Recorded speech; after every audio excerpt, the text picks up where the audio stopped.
to read it as it is. As we have all learned, colleagues, we internalize the entire document, which is very cheap.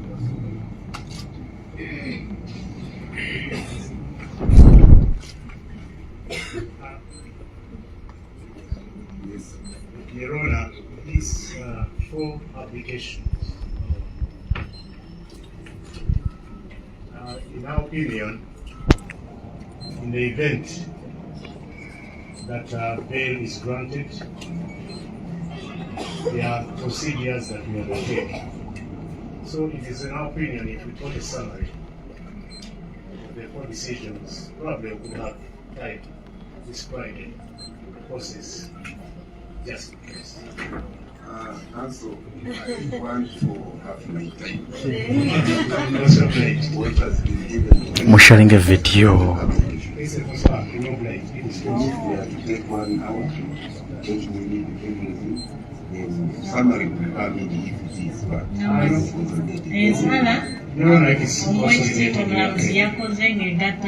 application zonna okusaba kwammwe mwenna abana bakozesa leero ng'egatta zonna fine. So let's get to the point. During the hearing of this application, Council made their various legal arguments in High Court number 6, CRCM 0016/2025, which they decided to adopt throughout the other remaining applications. While making this ruling from the submission of Council in the matter, I observed that High Court, that is HCT 06 CRCM 015/2025 and the 2016, 2017 and the 2021 00117 all had similar questions of law and they all arose out of similar facts.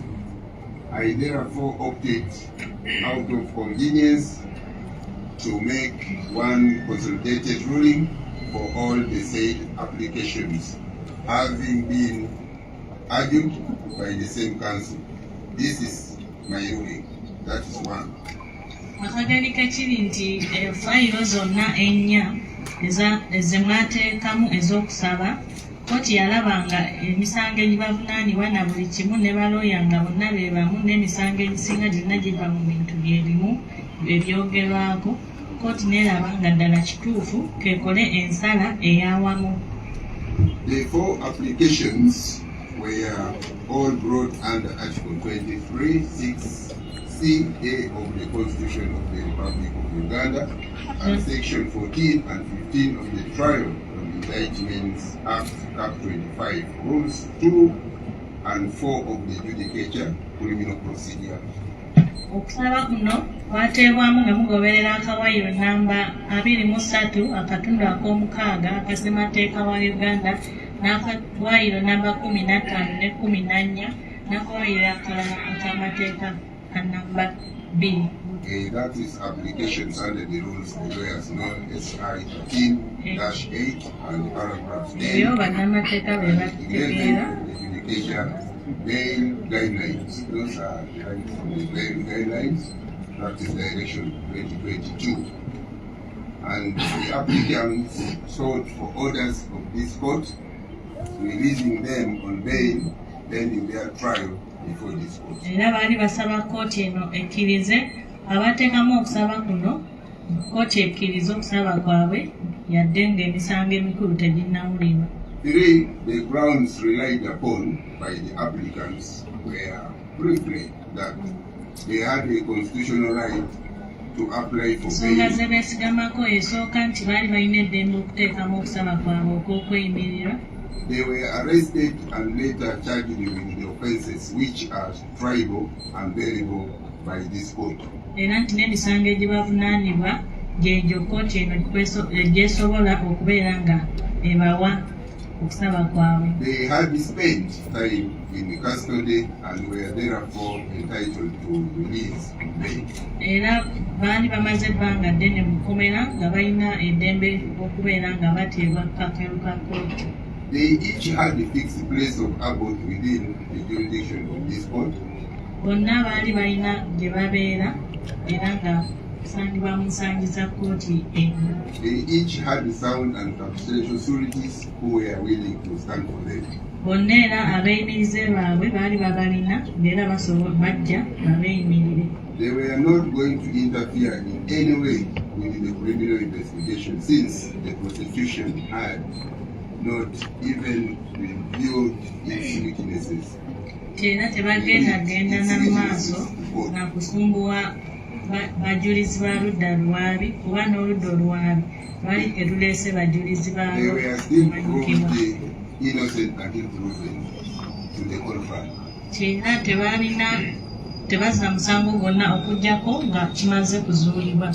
All the applications were supported by affidavit bond, though by the applicants and the respondents readily opposed to them. Era okusaba kwabwe okwo baali bakukwatisizaako bonna ebirayiro byabwe. I have taken cognizance of the contents of all the affidavits while making this ruling. Era tetunuulidde ebirayiro ebyo n'okusaba kwabwe buli kimu kye mwateekamu. The representation that is for at the hearing of the applications, the applicants were represented by Land Council Kato, Sine, Nalukola, University Council, Kwaliko mu baloya mwe kwaliko Kanso Kato, Kanso Nalukola, ne Muyizi Samuel, Council, Shamim, Malinde, Kanso Shamim Malende, Serunkuma Bruno, Kanso Serukuma Bruno, Council Kazimwe, Kanso Kazibwe, while the respondents represented by Land Council Alinaki Brian, era nga ba state kwaliko Kanso Kalinaki Brian, Njuki, Mariam, n'Enjuki Mariam, Abraham, and Deborah from the Ne Office of the Abraham. Director of Public Prosecution. ne Deborah abaali bava ku ludda olwabi. The preliminary consideration, counsel for the respondent raised an objection in relation to the affidavits. Ba state bateekamu okuddamu kwabwe nga bawakanya okusaba kwabwe. In support of A3's application, it was their submission that the said affidavit was sworn and bond upon by A3 while in custody, but the same was not commissioned by a justice of the peace. Era nga bagamba nti okusaba kwabwe gwe babawaabira namba 3 ekiwandiiko tekyaliko stampu eraga okuva ewa commissioner wa justice for peace yali kiraga nti ate gwe mwenyini gwe yakyesainingirako. But by a commissioner for oath, and there was no evidence that the commissioner for oath was in person that day. Era nga tewali bukakafu bulaga nti ddala commissioner for oath yaliwo kwolwo olunaku ng'osayininga ekiwandiiko ekyo. In reply, it was submitted on A3's behalf that the day the affidavit was commissioned is the date when A3 was brought before the lower court, and on that day, the commissioner for oath was in Masaka. Hence, it was not important that A3. Era baloya mu kuddamu bagamba nti olwo olunaku lwe baali bakuleese mu kooti lwe wasobola okubeera nga basayininga ekiwandiiko kyekyo, era oyo yakiteekako omukono yali Masaka, teyali Kampala. According to Section 3 of the Justice of Peace Act, which is quoted, Council the Justice of Peace has the duty to